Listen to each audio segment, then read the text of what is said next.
Marilah kita berdoa.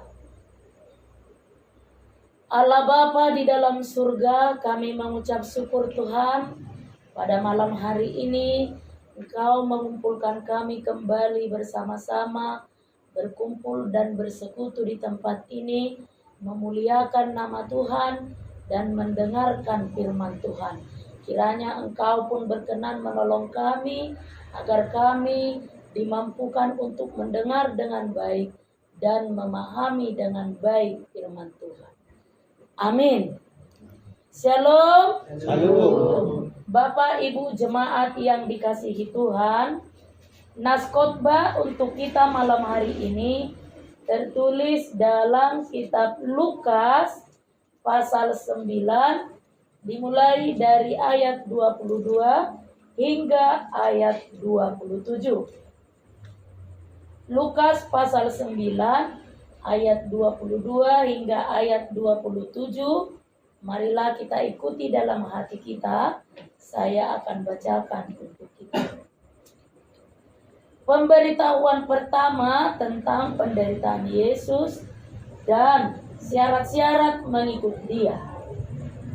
Dan Yesus berkata, Anak manusia harus menanggung banyak penderitaan dan ditolak oleh tua-tua, imam-imam, kepala dan ahli-ahli Taurat, lalu dibunuh dan dibangkitkan pada hari ketiga. Katanya kepada mereka semua, setiap orang yang mau mengikut aku, ia harus menyangkal dirinya, memikul salibnya setiap hari dan mengikut aku. Karena barang siapa mau menyelamatkan nyawanya, ia akan kehilangan nyawanya. Tetapi barang siapa kehilangan nyawanya karena aku, ia akan menyelamatkannya. Apa gunanya seorang memperoleh seluruh dunia, tetapi ia membinasakan atau merugikan dirinya sendiri? Sebab barang siapa malu karena aku dan karena perkataanku, Anak manusia juga akan malu karena orang itu apabila ia datang kelak dalam kemuliaannya dan dalam kemuliaan Bapa dan malaikat-malaikat kudus. Aku berkata kepadamu, sesungguhnya di antara orang yang hadir di sini ada yang tidak akan mati sebelum mereka melihat kerajaan Allah. Demikian firman Tuhan. Bapak Ibu jemaat yang dikasihi Tuhan, semua orang pasti mendambakan hidup yang bahagia, senang, semua impian dan keinginan tercapai, berhasil dalam pekerjaan, anak-anak, dalam hubungannya kepada sesama, juga kepada Tuhan. Pasti ini dambaan semua orang, termasuk kita semua yang hadir malam hari ini. Karena itu, tidak pernah seorang pun di antara kita ingin hidupnya menderita.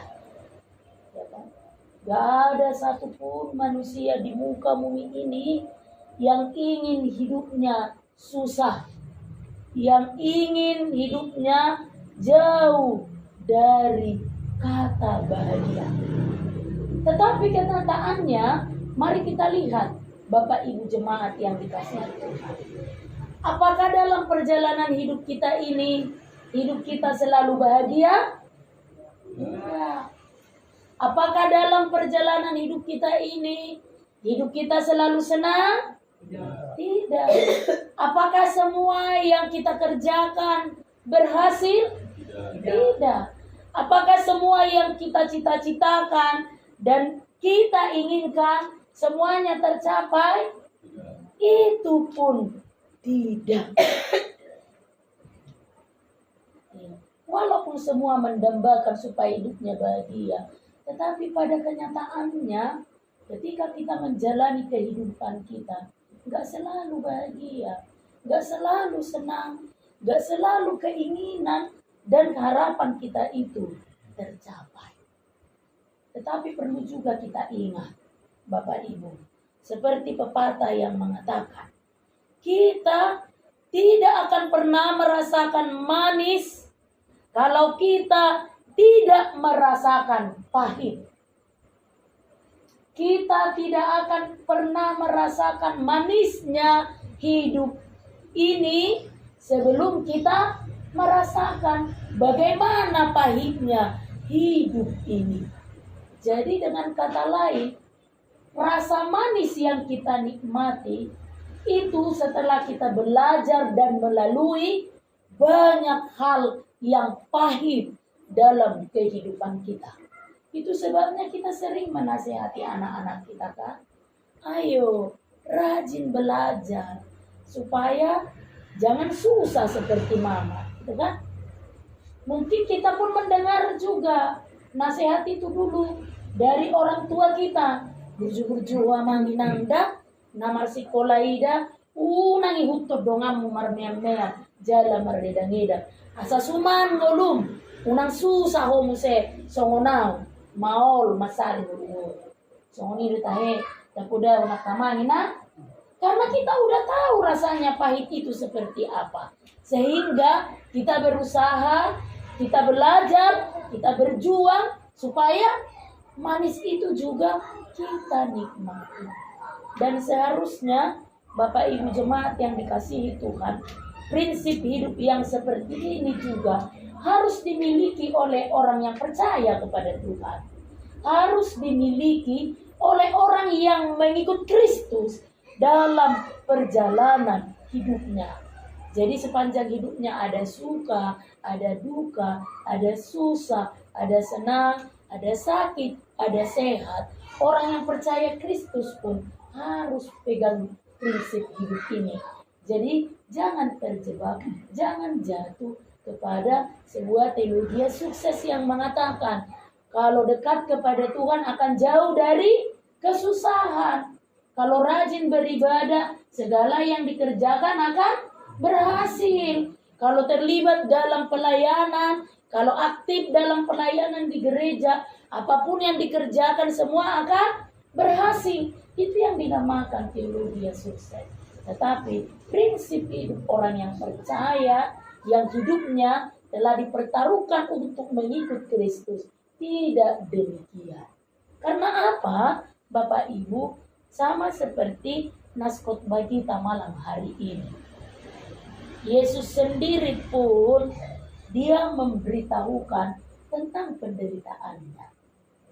Yesus sendiri loh, dia anak Allah, dia itu Tuhan, tetapi dia sendiri menderita, ya kan? Supaya jangan terjebak. Kita ini berpikir, Tuhan aku kan udah rajin beribadah, ikutnya aku tua, aktifnya aku pelayanan di gereja, terlibatnya aku dalam pelayanan di gereja. Kenapa susah? Kenapa sakit? Kenapa menderita? Kenapa harus pahit hidup ini? Tidak. Yesus pun katakan dalam nas khotbah hari ini, dia akan menderita. Dia akan diserahkan kepada kepala tua-tua untuk diadili dan disalibkan. Itu sebabnya nggak terima waktu itu orang-orang Yahudi, termasuk murid-murid Yesus, nggak terima. Loh, dia kan juru selamat, raja, Mesias, anak Allah. Kok berbicara tentang penderitaan? Kok membahas tentang penderitaan? Jadi kecewa, iya kan? Yang tadinya di pikirannya dia ini adalah Mesias anak Allah yang akan menyelamatkan semua orang yang menderita.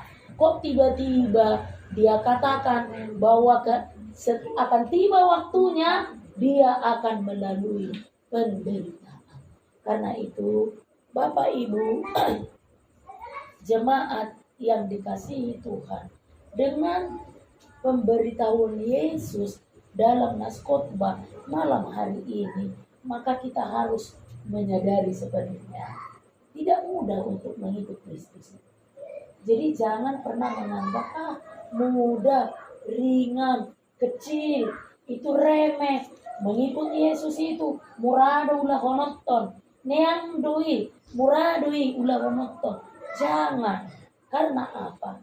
Kita melihat ya dari nas khotbah yang diterangkan oleh Yesus malam hari ini, kita diingatkan kembali. Ketika kita mengikuti Yesus, dua hal ini harus kita lakukan. Yang pertama adalah menyangkal diri.